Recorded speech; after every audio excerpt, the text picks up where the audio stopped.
عالم دغه غونډه سبب د سرور او د اطمینان د ټول ملت دپاره وګرځئ. قدرمندو، دا نن ورځ د هغه تړون ورځ ده د اشغال د خاتمه هم د دغه ورځ نه شروع کېږي.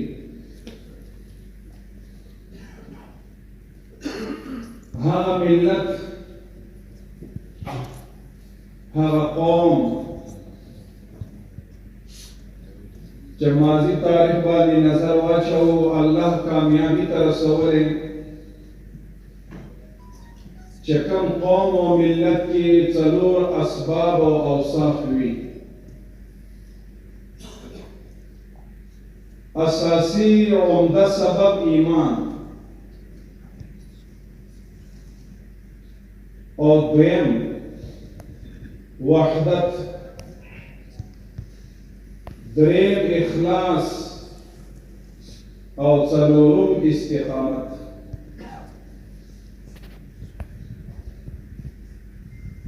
اسلامی امارت مجاهدینو کې او د افغانستان غیور او ملت زړونو کې او قلب و دماغو کې دا څلور اسباب وو. نو الله تعالی کامیابی او فتح ورکړه.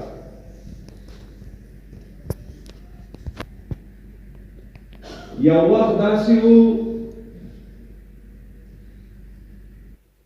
چې عبدالله ابن مسعود رضی الله تعالی عنه د مکې مکرمه هغه ژوند زندگی تذکره کوي. وی نبی کریم علیه السلام په سجده باندې وو او صنادید العرب او د مشرکان و رؤسا ابو جهل، عتبہ و شیبہ و ولید بن مغیرہ خپل اجرانو ته حکم وکړه چې تاسو د اوښانو هغه لرې هغه راوړئ. نبی کریم علیه السلام په اوږه مبارک باندې کېږدئ استهزاء. هغه عمل به ترسره شو، خو عبدالله بن مسعود رضی الله عنه فرمایي چې زما دونه جرأت نه و چې ما اقدام کړی و. خو یو وخت داسې راغله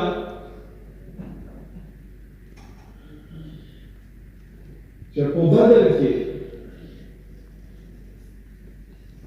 مسلمانان د عدد په اعتبار هم قلیل او کم، د عدد په اعتبار هم کمزور، نه اسباب و نه آلات و استقامت و ایمان و.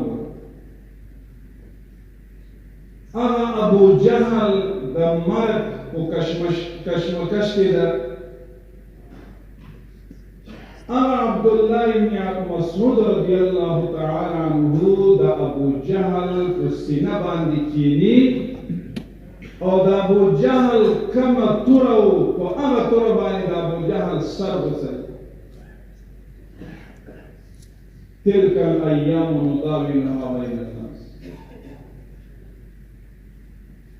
اے قدرمندو،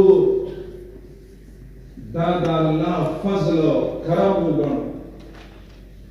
دا زمونږ او ستاسې کمال نو، دا زمونږ او ستاسې څه بهادري نو، دا فتح او دا نصرت دا فضل خداوندی و. او شلو کالو کې افغانانو ته د میکناټن نواله تر کرملین پورې او د کرملین نه تر واشنگټن د واشنگټن نه تر ناټو دا پیروزی دا کامیابی دا فلاحی چې الله ورکوي افغانانو ته دا یوازې د الله په فضل او په نصرت کې دي خو چې انسانان او مسلمانان مجاهدین ځان کې څلور اوصاف پیدا کړي چې هغه استقامت اخلاص وحدت او ایمان ولهذا دا نن تاریخي ورځ ده اللہ تعالیٰ قرآن کریم کے فرمائی وَاذْكُرْ إِذْ أَنْتُمْ قَلِيلُونَ مُسْتَضْعَفُونَ اے مجاہدینو آغا وقت یادوئی چا کفارو فیصلہ اکڑا دا افغان ملت خلاف چا افغان ملت با دو لاری لری یا با شهادت یا با محبس حصولنو چا با جای بنراکو پو غرونو پو تنا کی خپو پو لاسونو او پشلیدلے پو گریوان بدأ الاسلام غریبا فسیعود کما بدأ نړیوالو طالب او افغان کو انسانانو کی بندے حساب او وحشان باورته نبی علیہ الصلوۃ والسلام یو صحابی ده هرقل پاچا پختنه کوي هغه دور کې هم ابا قدرت بدوو قیصر او کسرا صحابی نه تپوس کوي لما بعثتم ولما بعث صاحبكم هذا دا ستاسو د نبی صلی الله علیه وسلم مبعوثیت مقصد څه ده نو صحابي ډېر په هسکه غاړه او په جرأت سره جواب ورکړي ان الله بعثنا ان اخرج العباد من عباده العباد الى عباده رب العباد انسان د غلامي نه وباسو دا الله غلامی و بندگی ته تیار دا څونه ستر نعمت ته نن موږ د حریت او د ازادۍ په فضا کې نن موږ ناست ولهذا اسلام قرآن احادیث موږ ته د وحدت د یووالي د اخوت د برادري او د ورورولۍ درس موږ ته راکړی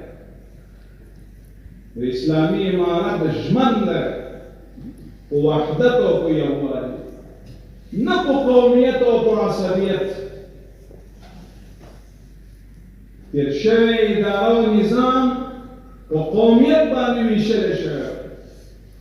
او نبی علیه السلام فرمایي من قتل على العصبیة فلیس منا ومن دعا الى العصبیة فلیس منا ومن مات على العصبیة فلیس منا چې څوک قومیت او عصبیت ته لمن وهي هغه مسلمان نه دی د مقاومت په نوم باندې که څوک صدا بلندوي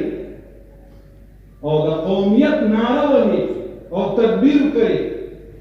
نبی علیه السلام فرمایي فلا تعدوا في شيء دا د اسلام د دوسیه نه د دې نوم وباسئ کم تبلیغاتو نشو اسلامی امارت اور اسلام دا افغانستان ملت پسی کم تورونه ولګول شي د وحشت د دهشتګردۍ او قسمه قسم هو مكروا ومكر الله والله خير الماكرين ولهذا د دې شکر باید موږ تاسو وباسو حضرت شیخ سے وہ فرمائی قرآن کریم کے اللہ فرمائی لئن شکرتم لازیدنکم وس نړیوالو سره تعامل دا درس مونږ ته اسلام راکړ خو تعامل د غلامي معنا نه لري تعامل د غلامي معنا نه لري کوم قوم خپل مقصد او اقدار پرېښی هغه قوم همیشه هغه محکوم او مغلوب پاتې شوی ای افغان ملت د وخت دا اسلامي امارت مجاهدین ستاسو خادمان تاسو غږ وکړئ ولهذا چې حاکم او اسلامي نظام قائم وي او په ملت او عوامو کې امن وي سوکالي وي خوشحالي وي او په اسلام کې دوه شیونه عمده وي یو امن دویم اقتصاد الله تعالی قرآن کریم کې فرمایي لإیلاف قریش إیلافهم رحلة الشتاء والصيف فليعبدوا رب هذا البيت الذي أطعمهم من جوع وآمنهم من خوف د بیت الله صفت دا ده چې هغه خودکفا وي خودکفا به موږ هله شو چې زموږ متخصصین انجینران زموږ طبیبان او ډاکټران او زموږ هغه متخصصین چې په اقتصادیاتو کې وي په معاشاتو کې وي هغوی خپل خدمت خپل ولس ته خدمت وکړي نه پردو ته هغه ترقي راځي ولهذا اسلامي امارت هغه توفیر ختموي چې زما یو نوی نسل یو ځوان چې په پوهنتون کې سبق وایي بل زما یو ځوان نوی نسل په مدرسه کې وایي د دې په مابین توفیر ختمول غواړي دا ټول د یو چتر لاندې به زندګي به تېروي او دین ته او اسلام او ملت ته خدمت وکړي نړیوال کوشش کوي چې اسلامي امارت د تعلیم سره حساسیت لري موږ ورته ووایي چې ته ما ته تعلیم ولې وایي نو زما چې کله موږ ته تعلیم وایي خو دا تعلیم موږ دلالت په علم باندې کوي العلم علمان علم الأبدان وعلم الأديان یو هغه علم معنویات دي بل علم د مادیات وي او اسلام دوه تشمن ولهذا دا لویه مبارکي ده او ان شاء الله تعالی د شهیدانو ارمانونه به پوره کیږي او اسلامي نظام به قایمي فإن صدقوا وقاربوا فرجوا منه دا به په هغه اعتدال به داسې نه وي چې موږ نه فایز پاتې وي روشنخیالي به داسې نه وي چې موږ نه محرمات هم پاتې وي نه په توازن او په تدبیر او په تدریج سره ان شاء الله تعالی موږ خپل هدف ته رسېدلی یو اسلامي نظام قیام لپاره په هر قسم جدوجهد وکړو الله تعالی عمل کولو توفیق نصیب وګرځوي الله تعالی دغه مبارکي تر ورځ د قیامت پورې جاري او ساري وساتي الله دې زموږ هیواد کې اسلامي نظام باندې زموږ هیواد رنګ کې او نور د مجرمانو د اغیارو د یرغلګرو د سیسو نه الله محفوظ وساتي واخر دعوانا الحمد لله